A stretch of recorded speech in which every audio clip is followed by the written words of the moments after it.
Переходим к рассмотрению ходатайства. Слово для доклада предоставляется судье Айдарбекова Чинаре Аскарбековне. Спасибо. Уважаемые судьи, уважаемые участники сегодняшнего процесса, в Конституционный суд Кыргызской Республики 22 апреля 2024 года поступило ходатайство Молдагазиева о проверке соответствия пункта 7 статьи 129 с пункта 3 части 2 статьи 131 Гражданского процессуального кодекса Кыргызской Республики частям 1, 2, 4, 6 статьи 23, части 2 статьи 24, частям 1 и 2 статьи 56, части 1 статьи 61, части 3 статьи 100 Конституции Кыргызской Республики.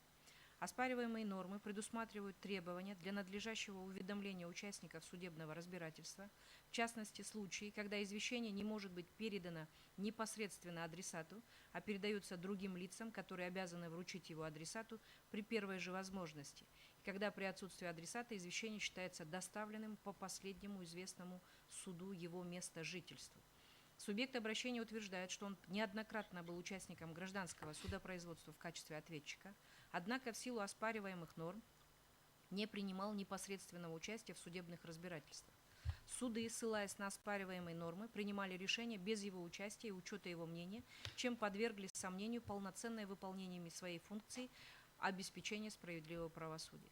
Заявитель считает, что оспариваемые нормы ограничивают его право на судебную защиту, так как он фактически не был извещен о предстоящем судебном разбирательстве и, следовательно, лишен возможности защищать свои права, свободы и законные интересы, в то время как возложение обязанности на другое лицо, принявшее извещение, вручить его адресату при первой возможности, не достигает своей цели, поскольку это лицо не заинтересовано в участии ответчика в судебных разбирательствах и не несет ответственности за невыполнение данной обязанности.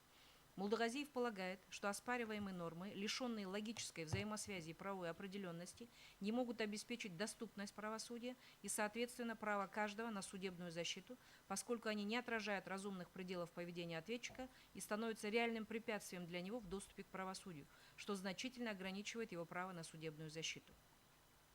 По мнению заявителя, законодатель, определяя порядок надлежащего извещения сторон в гражданском судопроизводстве, должен находить баланс между конституционно защищаемыми ценностями и интересами общества и граждан, а также соблюдать принципы справедливости, равенства и соразмерности.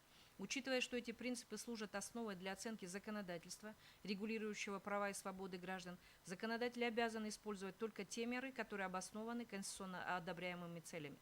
Несмотря на это, оспариваемые нормы вступают в противоречие с такими конституционными принципами, как приоритет прав и свобод человека и гражданина, соразмерность вводимых ограничений прав и свобод, равноправие, состязательности сторон.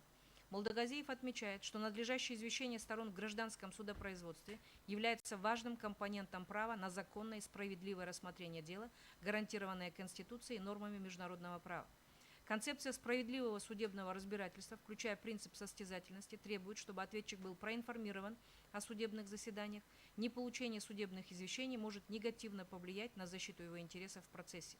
Следовательно, суды обязаны прилагать усилия для уведомления лиц, участвующих в деле, о судебном заседании, чтобы обеспечить одну из важнейших гарантий соблюдения прав и законных интересов граждан – возможность присутствовать на рассмотрении своего дела в суде. На основании вышеизложенного заявитель просит признать оспариваемые нормы противоречащими Конституции. Определением коллегии судей Конституционного суда Кыргызской Республики от 20 мая 2024 года обращение Молдагазиева было принято к производству. В данном деле стороной ответчиком был признан Жогорку Кеңеш Кыргызской Республики.